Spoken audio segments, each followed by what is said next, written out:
Marhaba to all of you. Good morning once again. We are all live on GHOne TV, and this is our Voters Connect. And we also know that there's a Zongo Manifesto Forum that's happening here today, and so we are part of this. This is GHOne TV, like I said. I am Serwaa Amihere. I'm here with my team, and of course, seated to my left is my producer, Ibrahim Alhassan, who is one of you. And I'm one of you as well by extension and association. This morning, we're going to talk about two constituencies and Zongo communities at large nationally.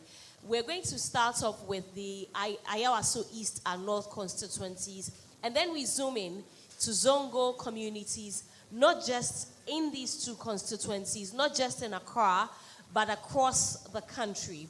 Because we want to look at the manifestos of the two main political parties when it comes to Zongos, what they have done and what they are promising to do, for which reason you will vote for them come December 7. Remember, it's 30 days to election 2024.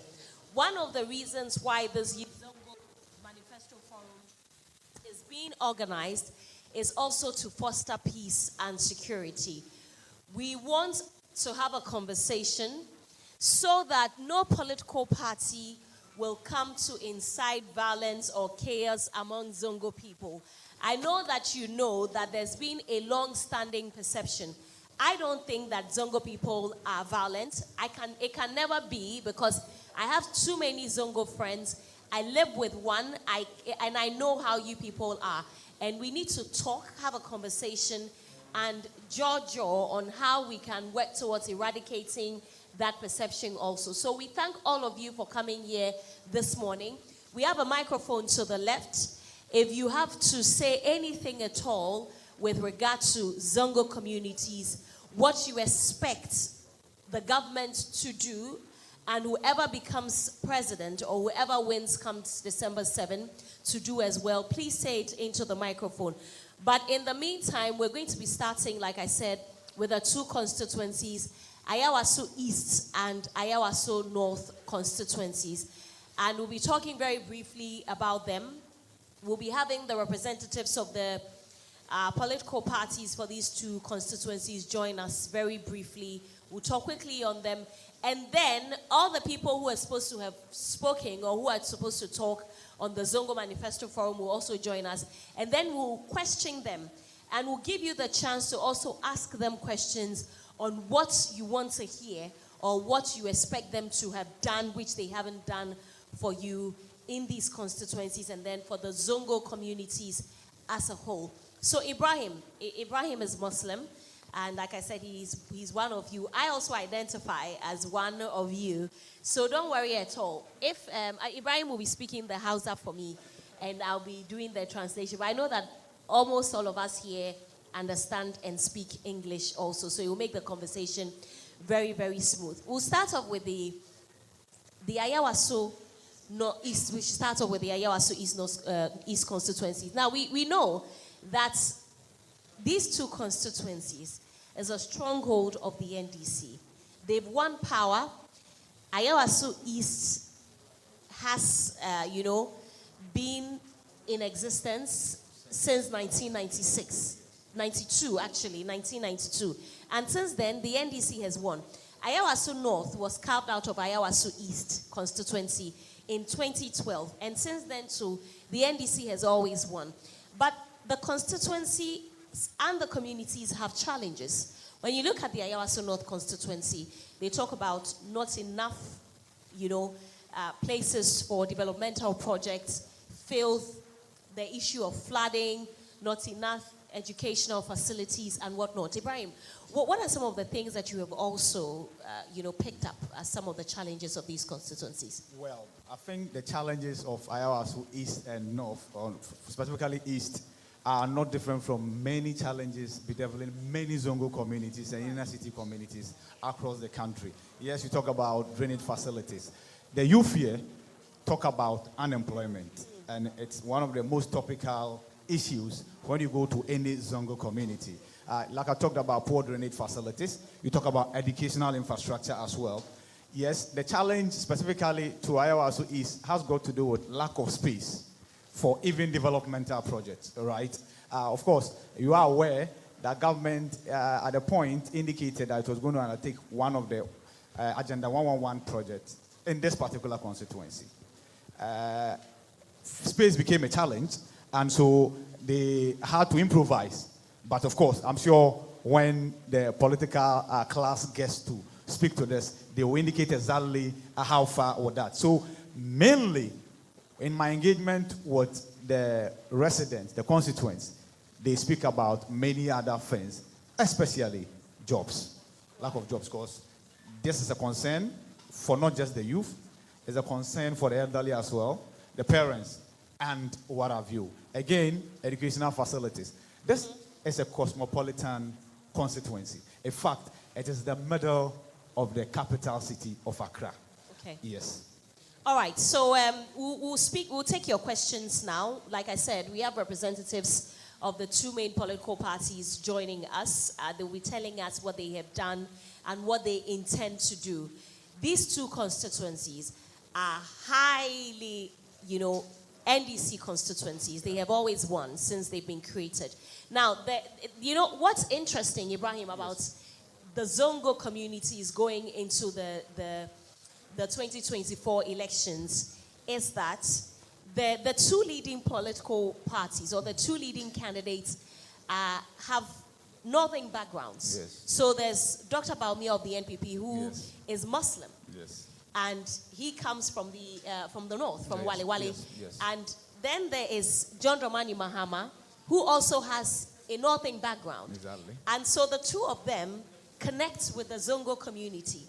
And so there's a huge battle for who gets the votes of the Zongo communities as we get into the elections. And there are some who say that the NPP is likely to get it, and there are those who also say that the NDC is very likely to get it. I believe that the people of the Zongo communities have tasted both. Yeah. They have tasted the administration of the NDC, of John Dramani Mahama, and they have tasted that of Dr. Baumia as well, even as vice president. For the NPP, we all know that they created a special ministry for Zongo communities, which now doesn't exist, and there's a coordinator for Zongo development who works at the office of the presidency. We don't know what the NDC did in terms of having whether a ministry, there was no ministry, I must say, or maybe having an organization or a to, tailor-made or initiative. to push the agenda of Zongo communities. But that's not my job, and that's not your job as well, because they are here to tell us what they have done and what they intend to do. But most importantly, like we said, the focus is not just on these two constituencies, it's on Zongo communities at large. And so you don't have to belong to a political party this morning to speak to us about the challenges in your constituency and whether you've been impressed by the government, whether you've been disappointed, and whatnot. Please just come to the microphone and then tell us what your concerns are and what you believe should happen going into this election. Right. Exactly so. But the point must be made that the forum itself is here to start. Of course, there are some dignitaries here who eventually will be introduced, including the chiefs and then the community leaders who are here. But this segment is focused on those seeking your mandate to lead you as MPs and then the political party representatives, right? But the challenges do not differ.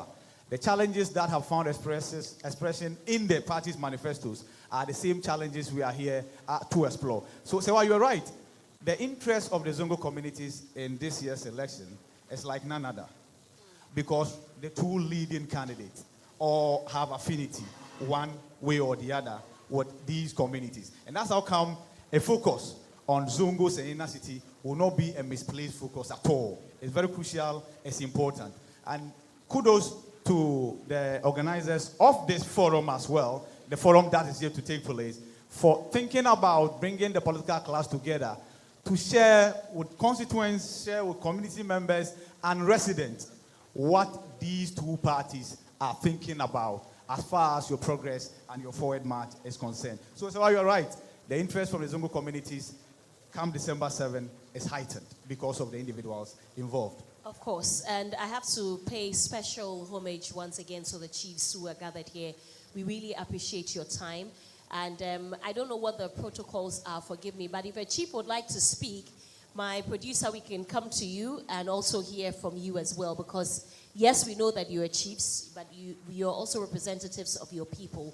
So we would like to hear from you as well. We have our very first speaker who would like to, speak with us. Tell us her name, please. When you come up here, we'd like to hear, know your name and where you live, if you don't mind, and then tell us about the challenges or the concerns, or just speak to us.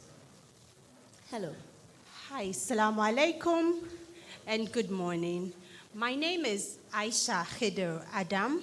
I'm the founder and director of an educational institution, an Islamic educational institution called Iqra Educational Center. And our intention and mission is to be able to impart the Muslim youth in terms of education, to position them very well to represent in the socio-economic issues of our country. Thank you very much for this forum. Now, having run Iqra Educational Center for the past 12 years in Ayawaso West, which is a sister to Ayawaso North and then East, I have received students from the constituency also. I must admit that since independence, we have chalked some success as a country. Because if you want to look at where to move to, you need to look at where you are coming from. As a Muslim, and having come from Abeka Zongo or grown in Abeka Zongo, we can all testify that there has been some successes that have been chalked along the process. In terms of access to education and even child marriages, there has been a decline, though we are not at the final point.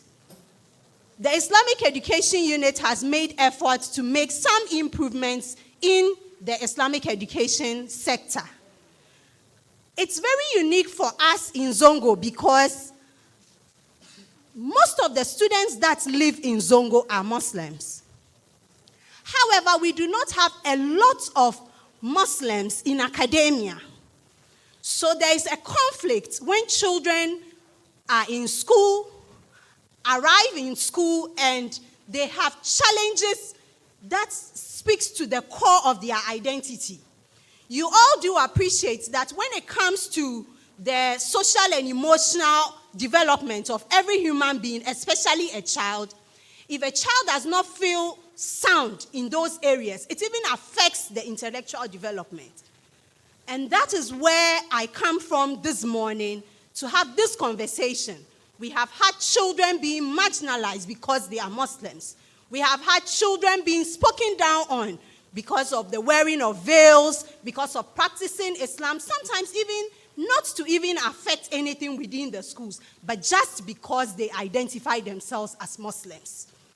As young Muslims, we have had to either choose between having a secular education or an Islamic education. But my question here this morning is, why must a Muslim child be forced to choose one when we can have both?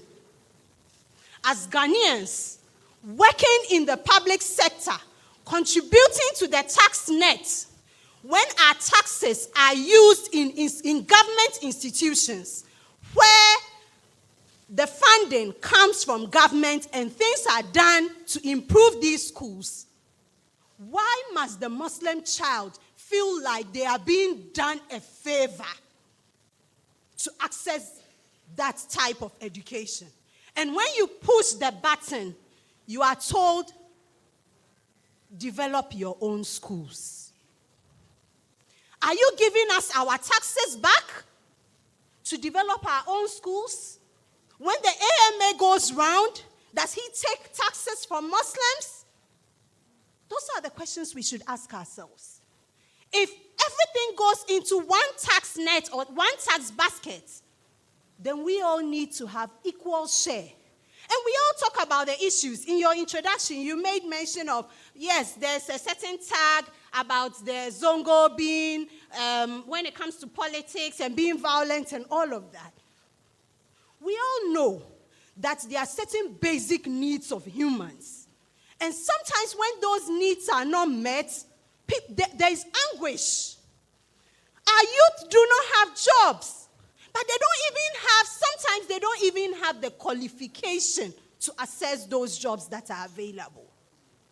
Looking at the condition of Zongo today, it is so because some parents, some grandparents, some time back, thought that if I would take you to school and you would stop being a Muslim, then let me keep you home and just give you Islamic education. So that even if you lose your dunya, you don't lose the akhirah, which is the hereafter, and that is everlasting. It is not our duty to question the reason behind those decisions. But as we are here today, what is the way forward? The way forward is to see that there is a gap, because most of our parents and our grandparents ended up in the bottom for security jobs and menial jobs. And clearly, we all know that in Ghana, if you're doing menial jobs, you cannot afford. So some of the children who are at home today is because they have not had the opportunity financially to go to school. If political parties want to support the Zongo today, the biggest driver, the leverage for us is education. And if we go in there, inshallah, I believe it would be a starting point for many greater things to come. Thank you. Thank you very much. Thank you. Thank you. Can we have the next person? If you have questions, no problem, you can ask. You can ask those questions. You can ask, yes. We can take them up.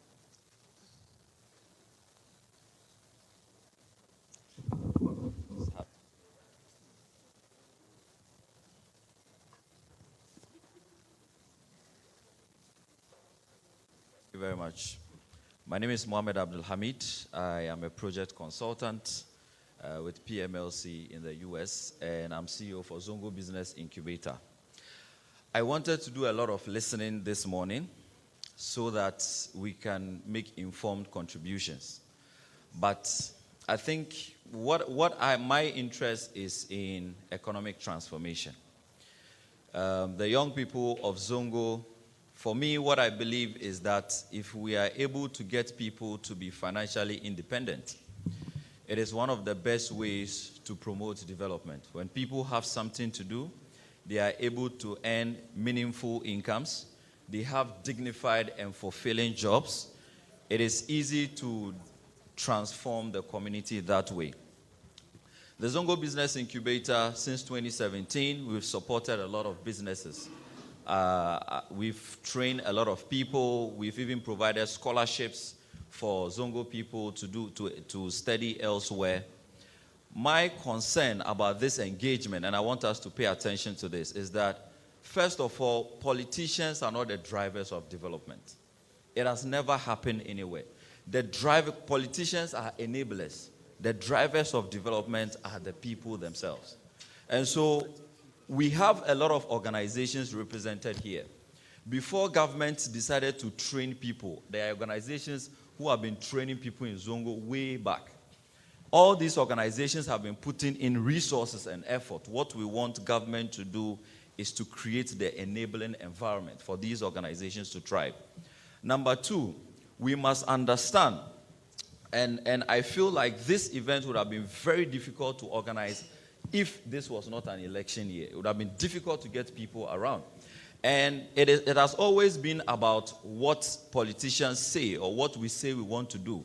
But I think this event has to be about what you actually do. That is what we have to focus on.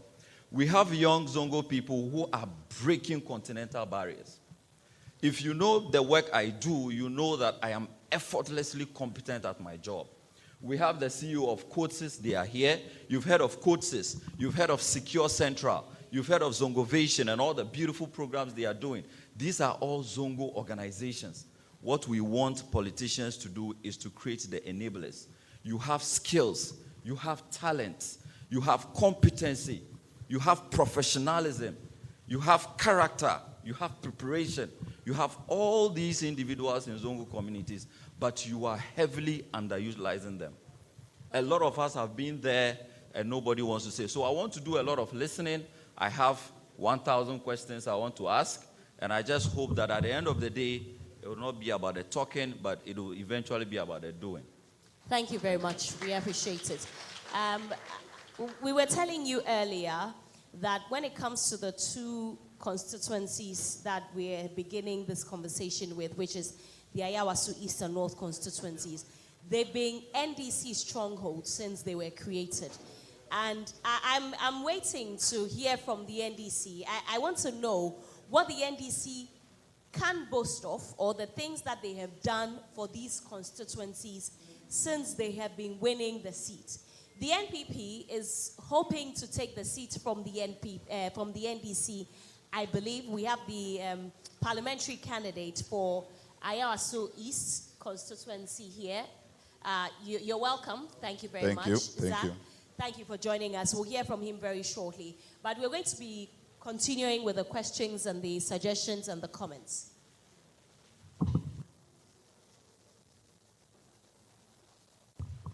Assalamu alaikum wa rahmatullahi wa barakatuh. And good morning to all of you.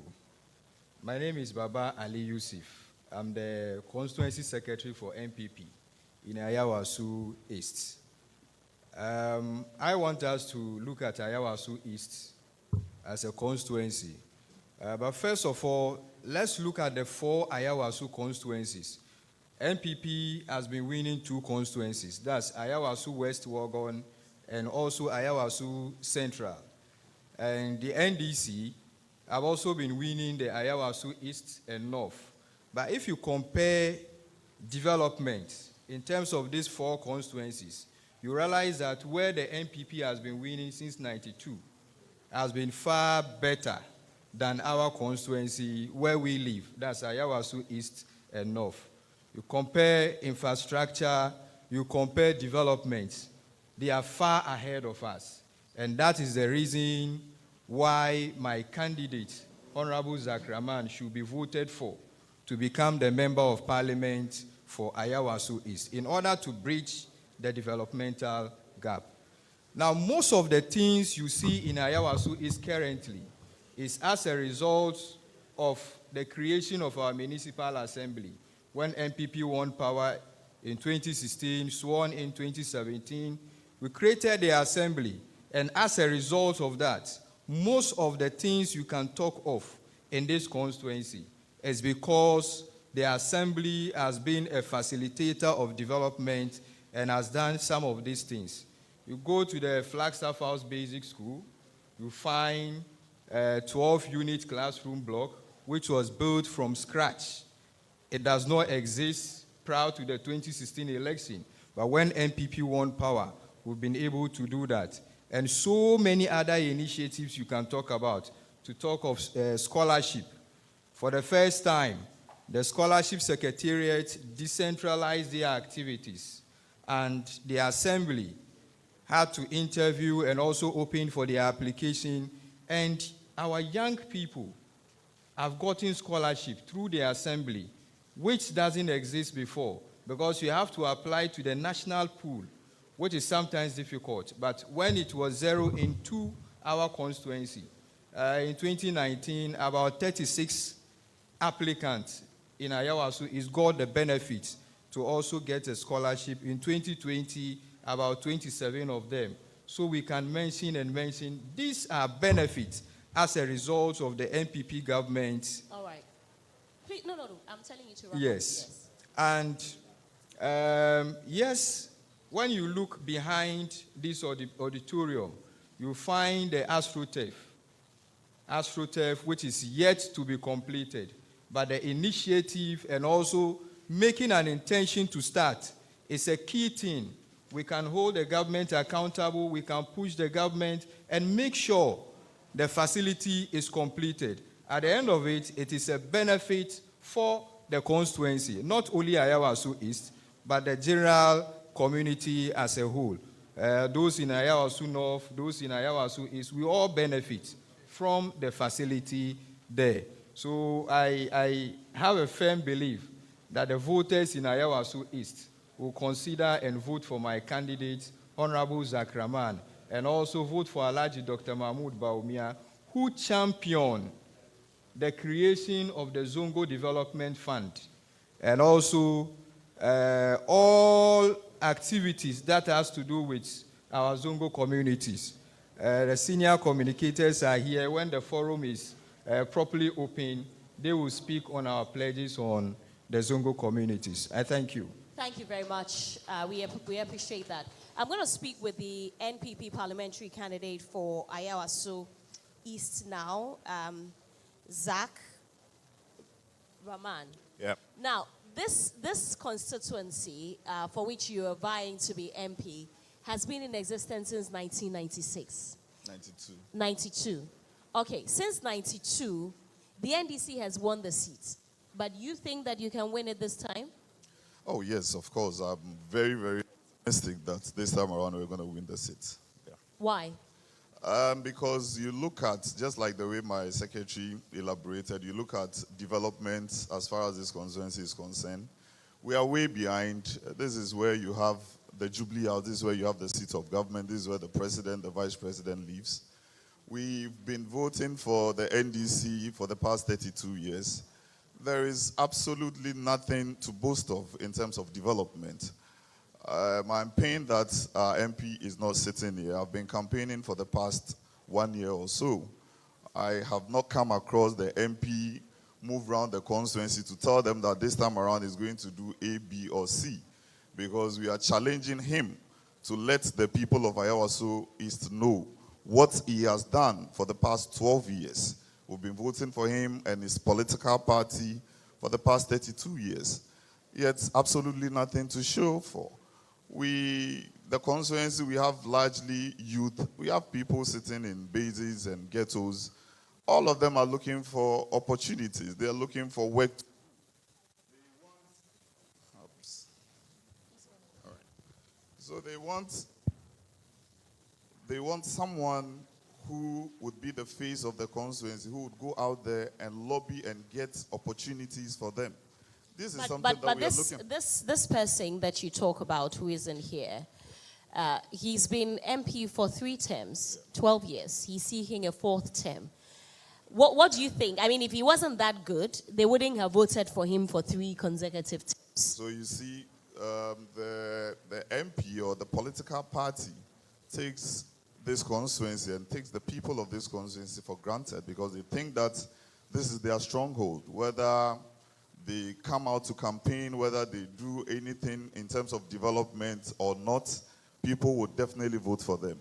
But this time around, the signal is that, no, we also want development. Just like the neighboring constituencies, you go to Ayawaso West Wagon, you go to Ayawaso Central and Ayawaso North, at least you see some kind of development. So you mean that there's not a single development in Ayawaso East? So most of the development that you see here was started by the current government. Just like I need a rep of the NDC. Well, it's here. Okay. It's here. So let me wrap up. Please do. I think it's important I say good morning, salam alaikum to my chiefs and imams here. I forgot to greet them before I start. Listen. I am going into an election with a parliamentary candidate of the NDC, the MP, 12 years being an MP, such an important forum that we are expecting that he would come here and talk to the people and let the people know that he has done A, B, or C. He's nowhere to be found. You go into the constituency campaigning, telling the people that this is what I would do for you. Yet the MP they voted for is nowhere to be found. I am saying that I want to see how best we can help our people in the bases and in the ghettos so that we would find an alternative way of living for them. At the end of the day, the person goes to work, goes to find something to do, and in the evening you come and sit at the base and do whatever you want to do. But you get up morning to evening, absolutely nothing to do. And it all boils down to the leadership, the face of the constituency. We are not saying that you should take money from your pocket to go and help somebody. But once you are the face, I have started talking to companies in this constituency. We have more than 200 companies residing in this constituency. Once you are able to sit with them, talk to them, let them use some of their CSR, and then help our people. Once we are able to get companies to give even two people each job opportunities, at the end of the year, we should be employing over 200 people. But there's nobody to speak for them to do some of these things. Okay, so what is it that you're bringing on board that you want to let people know for which reason they should vote for you? What's the special things that you intend to do when you become, or if you become MP? So the special thing I'm looking at is job creation. See how best I can go out there, lobby opportunities for our people. So you don't have a mapped out plan. You're hoping to see how best you can help them create jobs? Yeah, but you asked me a question. I hope that you would allow me to express myself. I'm saying that we have a lot of youth unemployment in this constituency. I am looking at the opportunity of making sure I help the people get the jobs.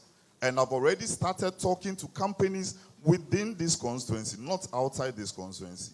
Once I'm able to speak to over 200 companies, and they give us assurance that they are going to employ our people, I think that is a startup point. Now, in the past 3 or 4 months, I have given our women startup capitals, and we did some training. Those who are into skill development, those who are into sewing, those who are into hairdressing, all these kind of things. Over 500 people have been supported through me. If we had the MP doing something like this, I'm sure this constituency wouldn't be complaining. But as a parliamentary candidate, whilst I'm able to lobby for opportunities like this and I'm able to get it for our people, it means that at least we have started something. The people are also interested in getting a secondary school in this constituency. It's one of the things that I've championed. I'm championing. I've had a conversation with the Municipal Assembly. I've had a conversation with the Ministry of Education. We are looking at a possibility of building a secondary school in this constituency, so that at least for the first time we can also boast and say that our people went to a secondary school within the constituency without traveling outside the constituency. Thirdly, I have had a lot of conversation with my chiefs, my imams, and then the opinion leaders in this constituency. There is this perception that our constituency, it's predominantly a bad area. Once they mention Nima, it means all the bad people reside in Nima. That is not the case. You go to police station, there are a lot of minor cases. But what is it? Maybe the people, maybe the people get to the police station, they are unable to express themselves, and then the next minute, the person is languishing in jail. I am looking at the possibility of introducing this ADR, Alternative Dispute Resolution. I've had a conversation with the chiefs and then the leaders for them to embark on,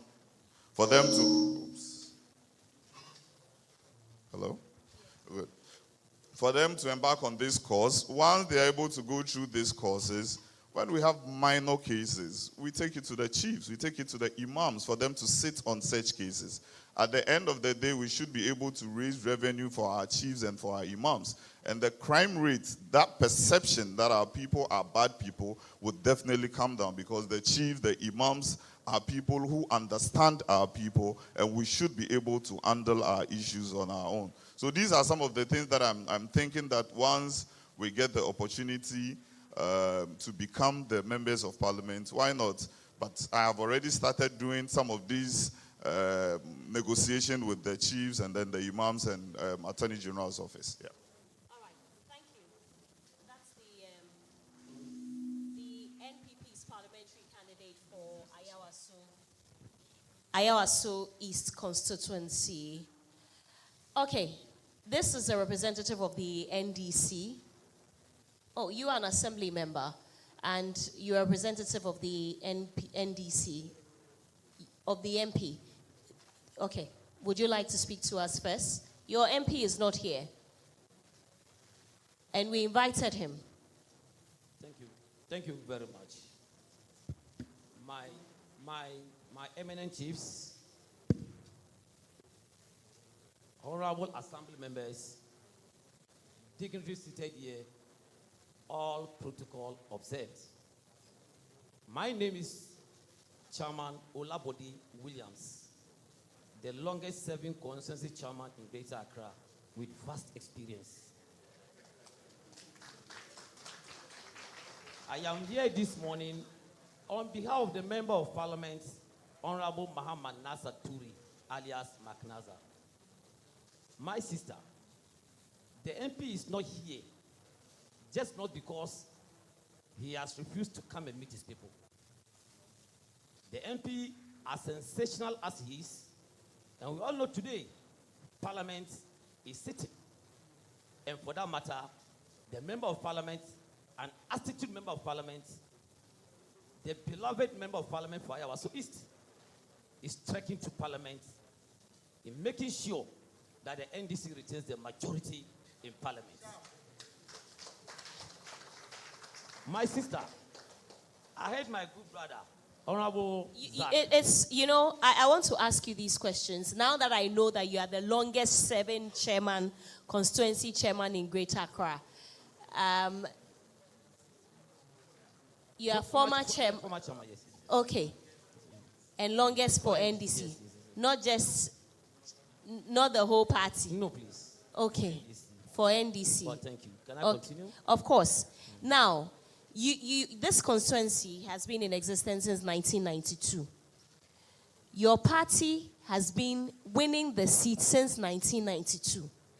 Your beloved MP, as you call him, has been MP for 12 years. He's seeking another 4-year mandate. But the problems in this constituency still exist. And my colleague and I, if you were listening, we listed the many problems which you are aware of. What have you done, or what has your MP done, since you work very closely with him, to fix all of these problems that we have observed and for which the parliamentary candidate for the NPP has also spoken about? Well, thank you very much once again, Serwaa. As Member of Parliament for almost 12 years, we all know very well that members of Parliament are not agents for development. Members of Parliament lobby for development in their areas. And I can tell you, without any fear or favor, that the Member of Parliament that we have today in Ayawaso East is being voted for because of his track record. If the MP doesn't have his track record, they should have voted him out long before today. My sister, I happened to work at the AMA during Mills Mahama time as the deputy director in charge of logistics. My sister, it was not easy. At that time in point, I heard my good brother talking about the municipal assembly. But he has refused to tell the people, those who fought for the assembly to be established in Ayawaso East. I was part of it. We started fighting for this municipal assembly together with our eminent chiefs long before NPP came to power. The late Dr. Mustafa, may he rest in perfect peace, together with some of us, including the Member of Parliament today, fought for the assembly and for us to get assembly here. Because I have been there and I know what happened. So I want to correct him that the municipal assembly didn't just come to stay. There were people who fought for it, and I was part of it, together with the Member of Parliament. Secondly, you see the gutter from Paloma to Kaokudi here. It was done by the NDC. We are just some 5 meters away to complete it. MPP today are in power for almost 7-8 years. They have abandoned it. It's still there. You can go and look at it. Under Professor Mills and Mahama, we started doing the phase 2. We brought it up to Kaokudi here.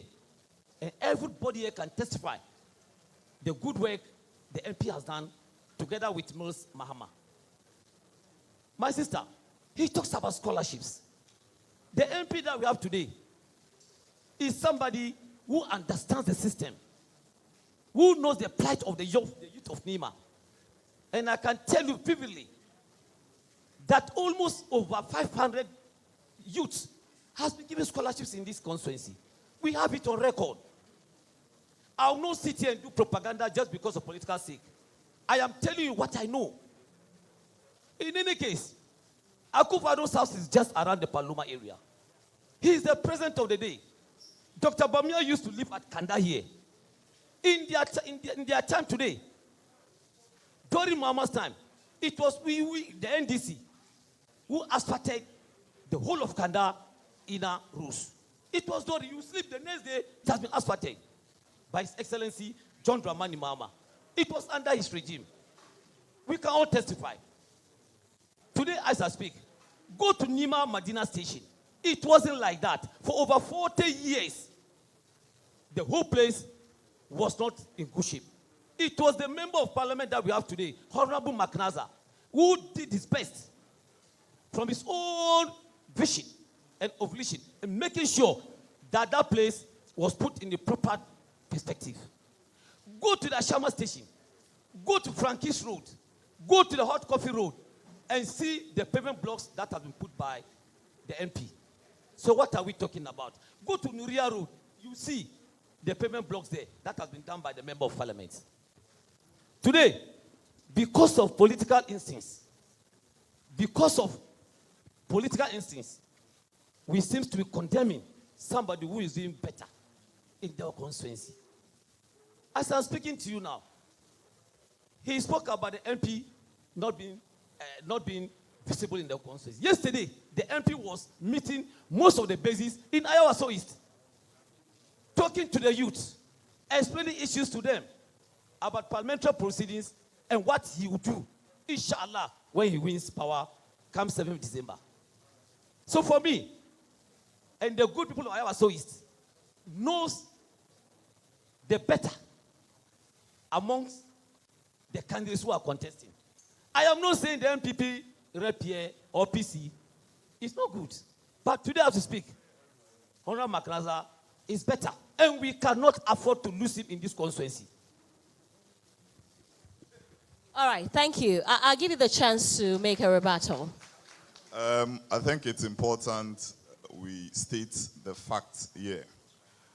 When you say the NDC, together led by himself, were the ones who pushed for the assembly to be established, I think that's a big fat lie. I'm being charitable. I don't know how the opposition party would come and champion for a government in power in 2017, 2018, thereabouts, for the establishment of the assembly. I don't know which role they play. It's important, I let you know, that the MP, together with his political party, boycotted parliament when we were pushing for the Garrett project to be done in this constituency. It's very, very important. So when you sit here and misinform the people, I think we are not being justice. You say the MP has given over 500 scholarships. Where are those people? In this constituency, I'm hearing this for the first time. At least I am a parliamentary candidate. I can boast that if for nothing at all, in the past 1 year, I have given over 15 people scholarship. And I can let the people come and line up here for everybody to see. And Madam Serwaa, I'm telling you emphatically that in the past 3 months, we have given over 600-700 people opportunities, skill development. This has never happened in this constituency before. Never, not in the history of our party or our government. It has never happened. If I have done this as a parliamentary candidate, the MP cannot even boast of 10 people that he has helped in this constituency. I'm saying that our MP is nowhere to be found. I have been campaigning for the past 1 year. He's telling me the MP came yesterday. Perhaps he started yesterday. Maybe he's taking the people of Ayawaso for granted. Maybe he thinks that this is their stronghold, so he can go to sleep and then wait 1 month to election and come and lie to the people. The MP comes from 441. You ask me, how sure am I? The MP comes from 441. 441 Hot Coffee Electoral area, that's where I come from. We have over 15,000 voters in this area. The difference between us and them is just 8,000. And I can bet you that I would get not less than 10,000 from that area. All right. So Serwaa. it's really paining me that the MP is not here, because I've been looking for such opportunity to meet up with him so that I can ask him one or two questions. Why are you taking our people for granted? Why do we vote for you to go and sleep and wait 1 month to election before you come out and say that they should vote for you? No. It's time for us to change the narrative. The people of Nima are tired of these kind of things. We need somebody who can go to parliament and get up and mention his name. My name is Honorable Nazar Toure. I'm the MP for Nima. This has never happened before. But if you can't introduce yourself and tell us about who you are in parliament, are you going saying to he doesn't speak in parliament? I'm saying that if you cannot do that, how are you going? He has never introduced himself in parliament. I'm saying that, listen to me. If you cannot get up and say that I am the MP for Ayawaso East constituency, these are our challenges. These are our issues. Even say that for people to say that it's not your political party that is in power. That has never happened before. Not even when his party was in government. It has never happened. So which people are you representing? Which people are you representing? You tell me that you are not the agent of development.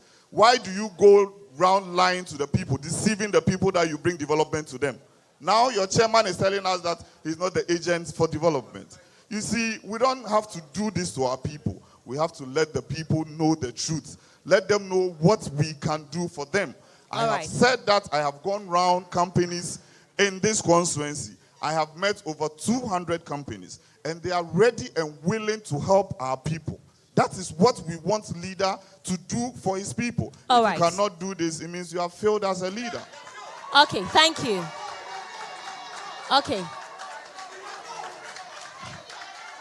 Hello? Yes, hold on. I'll let you respond, but let him speak.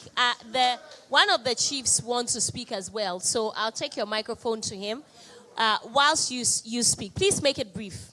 Good morning to us all.